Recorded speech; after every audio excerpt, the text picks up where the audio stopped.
माधवपुर गांव में रहने वाला महेंद्र अपने चारों बेटों के साथ तेल का व्यापार करता था। परिवार में चार भाइयों के बीच एकमात्र बहन नायरा, जो सबसे छोटे होने के नाते सबकी लाडली थी, माता पिता के चले जाने के बाद चारों भाइयों का प्यार अपनी बहन के लिए और भी ज्यादा बढ़ गया है। समय गुजरने के साथ ही चारों भाइयों की शादी हो जाती है।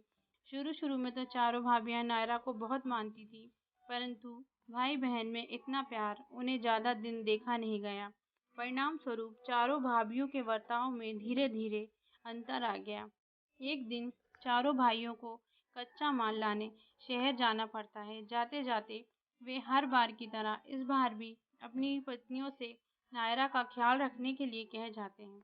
वैसे तो वे चारों भाभियां अपने पतियों की हाँ में हाँ मिलाती हैं, परंतु उनके मन में ईर्ष्या की भावना अंगड़ाइयां ले रही हैं। उनके जाते ही चारों भाभियों का व्यवहार नायरा के प्रति और कठोर हो जाता है। आखिरकार अपनी योजना के मुताबिक वे उसे जंगल में छोड़ आती हैं, जहां से आने का रास्ता नायरा को नहीं सूझ रहा। लिहाजा वह घबरा जाती है और एक पेड़ के नीचे बैठकर रोने लगती है। तभी उसे एक लकड़हारन मिलती है, जो उसे अपने साथ अपने घर ले जाती है। चारों भाइयों के घर लौटने और अपनी बहन के न मिलने पर वे बहुत दुखी होते हैं, परंतु लाख प्रयास के बाद भी वे उसे ढूंढ नहीं पाते।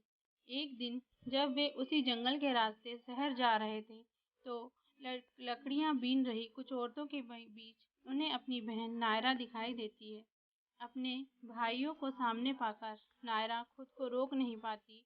उसकी आंखों से अश्रु की धार बहने लगती है। चारों भाई उसे लेकर घर वापस लौट आते हैं।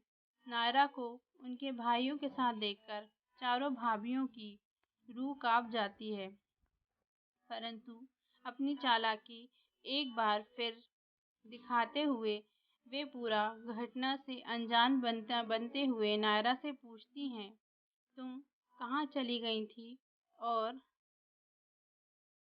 तुमने अपना ये कैसा हाल बना रखा है? तुम्हें पता है कि हम लोग कितने ज़्यादा घबरा गए थे। हमने तुम्हें कहाँ-कहाँ नहीं ढूंढा। हमने सोचा कि तुम्हें कहीं कोई जंगली जानवर, भालू तो नहीं खा गए। चलो कुछ भी हो, पर तुम वापस तो आई। चारों भाई उनसे कुछ नहीं कहते और अपने साथ लाया हुआ सारा तेल एक कढ़ाई में डालकर उसे गर्म करने लगते हैं। जब तेल उबलने लगता है, तब वे नायरा की कही सारी बातें बताते हुए उन्हें अपने आप को साबित करने का एक मौका देते हैं।